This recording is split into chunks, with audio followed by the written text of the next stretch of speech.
भारत माता की, भारत माता की। प्यारे बच्चों, करना चाहिए हमारा मुट्ठी बंद और हाथ ऊपर। भारत माता की, भारत माता की, भारत माता की, गौ माता की, गौ माता की, गौ माता की। मंच पर विराजमान वयोवृद्ध आदरणीय कक्कड़ साहब इस पवित्र प्रांगण को पूरी तरह संचालित कर रहे आचार्य जी, इस गांव के सरपंच श्रीमान रमेश जी, प्रवीण जी त्यागी, राजीव जी, श्रीमती राजीव जी, बहन जी जिन्होंने नवजीवन और ये योगदान किया है, आपने बहुत बड़ा योगदान किया। जिन्होंने योगदान किया है और जिन्होंने योगदान लिया है, मैं दोनों को बधाई के पात्र समझता हूँ। बहुत बहुत शुभकामनाएं इस काम के लिए। आज जिस प्रांगण में बैठे हैं बहुत ही पवित्र प्रांगण है। राजीव जी कह रहे थे कि एक छोटे से कार्यक्रम, इतने लोगों के दर्शन होने, इतने आचार्यों के दर्शन होने, ये बड़े होके क्या बनेंगे, हमारे देश का भविष्य है, तो इनके दर्शन होना एक बहुत बड़ी बात है। अभी त्यागी जी ने गौ माता के बारे में कहा। हम फरीदाबाद में विश्व हिंदू परिषद की तरफ से एक गौशाला चला रहे हैं, श्री गोपाल गौशाला, और उसमें 1800 गोवंश हैं और बहुत सारे बेसहारा हैं। हम दूध के लिए नहीं चला रहे, हम सेवा के लिए चला रहे हैं।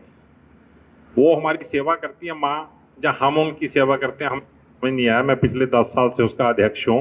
मैं रोज सुबह सुबह जाता हूँ और माँ से ये पूछता हूँ कि माँ आप हमें चला रहे हैं या हम आपको चला रहे हैं। तो ये बहुत बड़ा पवित्र कार्य है। गुरुकुलों की तो बड़ा हम सब जाता है कि हमारा लाखों वर्ष पुराना इसका इतिहास है और इसमें 500 550 रियासतें हुआ करती थी। 550 रियासतों को बहुत अच्छा सिस्टम से चलाया जाता था। कहीं ना कहीं से आके मुगलों ने इस पे आक्रमण किया और उनकी आक्रमण से हम भयभीत हो गए, थोड़ा सा भयभीत हुए और वो हमारे पे हावी हो गए और उनका कुछ साल यहाँ पे रहना हुआ। 800 850 साल वो रहे। उसके बाद ईस्ट इंडिया कंपनी के माध्यम से अंग्रेज आए, कलकत्ता से उन्होंने प्रवेश किया।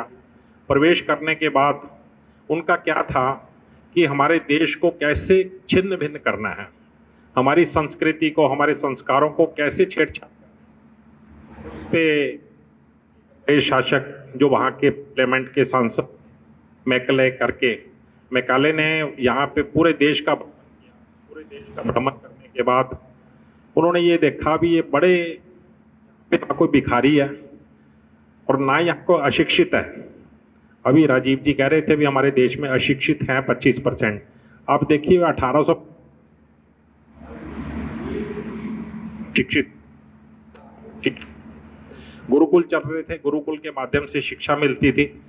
उन्होंने कहा वहाँ की पार्लियामेंट में जाके, ब्रिटिश पार्लियामेंट में जाके भाषण दिया कि अगर उनको छिन्न भिन्न करना है तो उसका एक ही तरीका है, वहाँ अंग्रेजी शिक्षा लागू करनी चाहिए और गुरुकुल सिस्टम को ध्वस्त करना चाहिए। तो वो सफल हो गए। हमारे गुरुकुल की सिस्टम को उन्होंने ध्वस्त किया और हम बहुत पीछे हो गए। आज ये हो रहा है कि हमें गुरुकुल के लिए पैसा मांगना पड़ता है। जिस श्रेणी में श्रृंखला आप हैं, विश्व हिंदू परिषद भी ऐसे गुरुकुल चला रहा है जिसमें 5000 छात्रों को 4 का उनको रखा जाता है। 11 साल की आयु में हम और 12 साल वहाँ शिक्षित करके वहाँ पे उनको चारों वेदों की शिक्षा कंठस्थ कराई जाती है। 12 साल एक ही आश्रम में, एक ही जगह। आपका भी उतना ही कंठस्थ होगा।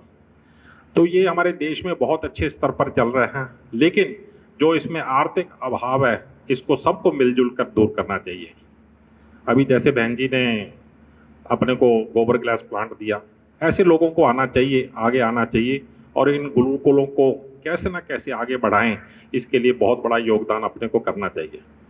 हमारा देश बहुत छोटा देश नहीं है, बहुत बड़ा देश है।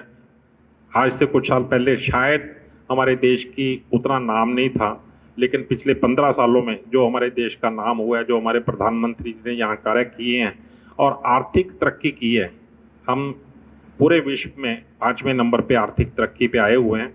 और इस बार उन्होंने कहा भी अगर मेरे को तीसरी बार भी मौका मिलेगा, तीसरी बार उनको मौका दे दिया है लोगों ने, तो उन्होंने कहा भी मैं तीसरी सबसे बड़ी आर्थिक व्यवस्था बनूंगा।